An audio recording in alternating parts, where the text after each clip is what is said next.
Ramayana NIM 209210026 dari kelas 1A. Di sini saya membuat video untuk menyelesaikan tugas UTS mata kuliah konsep dasar PAUD dengan dosen pengampu Bapak Indra Bangsawan. Soal yang pertama yaitu pendapat saya tentang hakikat pendidikan anak usia dini.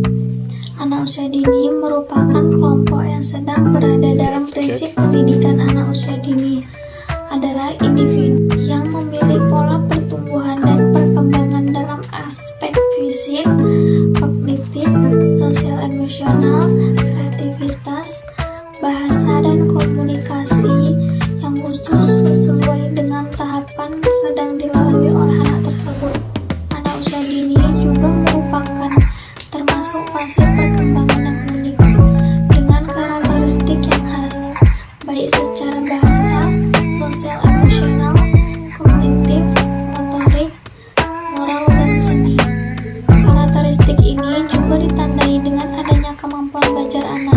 Pendidikan anak usia dini pada hakikatnya ialah pendidikan yang diselenggarakan dengan tujuan untuk memfasilitasi pertumbuhan dan perkembangan anak secara menyeluruh atau menekankan pada perkembangan seluruh aspek kepribadian anak. Oleh karena itu, PAUD memiliki kesempatan kepada anak untuk mengembangkan kepribadian dan potensi secara maksimal. Konsekuensinya, lembaga PAUD perlu menyediakan berbagai kegiatan yang dapat mengembangkan berbagai aspek seperti kognitif, bahasa sosial, emosi, fisik, dan motorik.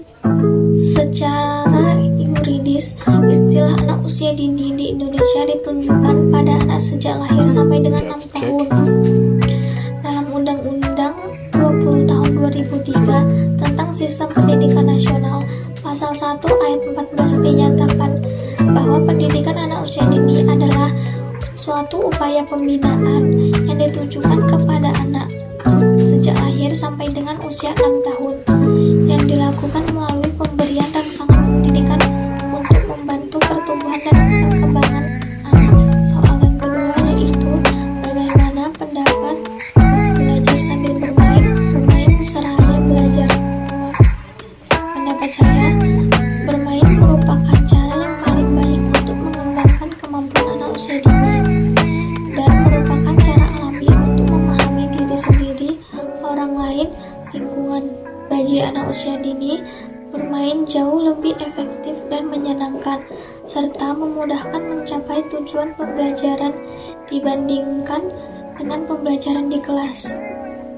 Pembelajaran di kelas lingkupnya sangat terbatas dan tidak dapat menyentuh berbagai tujuan seperti dalam permainan. Oleh karena itu, para pendidik anak usia dini harus mampu memilih permainan yang paling tepat untuk setiap anak sebagai sarana pembelajaran. Melalui bermain, anak dapat mempelajari banyak hal tanpa disadari dan tanpa merasa terbebani. Melalui bermain, anak dapat mengenal aturan, bersosialisasi, menempatkan diri, menata emosi, toleransi, kerjasama, mengalah, sportif, dan sikap-sikap positif lainnya, serta di mana anak dapat mengembangkan daya ingat, berimajinasi, berekspresi, dan bereksplorasi. Dalam hal itu, kecerdasan, mental, bahasa, dan motorik anak juga berkembang, meskipun kadang-kadang tumbuh pula sifat egois mereka ketika sedang bermain. Yang ketiga, menjelaskan tentang perkembangan pada anak usia dini menurut Kyle dan West. Yang pertama, perkembangan fisik motorik atau gerak.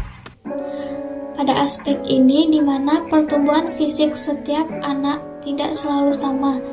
Ada beberapa anak yang mengalami pertumbuhan secara cepat dan ada pula yang lambat. Pada usia yang sama juga, kadang kita melihat ada anak yang badannya lebih tinggi dan ada pula anak yang badannya lebih pendek. Yang kedua, perkembangan kognitif, menyangkut perkembangan berpikir dan bagaimana kegiatan berpikir itu bekerja.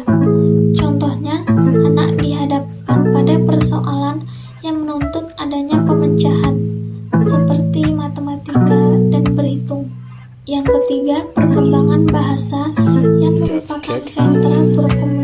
dengan orang lain. Yang keempat, perkembangan sosial emosional. Pada usia dini, emosi anak mulai matang. Anak mulai menyadari akibat-akibat dari tampilan emosinya. Anak mulai memahami orang lain. Misalnya, bagaimana perasaan orang lain apabila disakiti. Maka anak belajar mengendalikan emosinya. Yang kelima, perkembangan seni. Melalui seni, anak dapat mengembangkan beberapa aspek perkembangan lainnya. Misalnya, bernyanyi sambil belajar.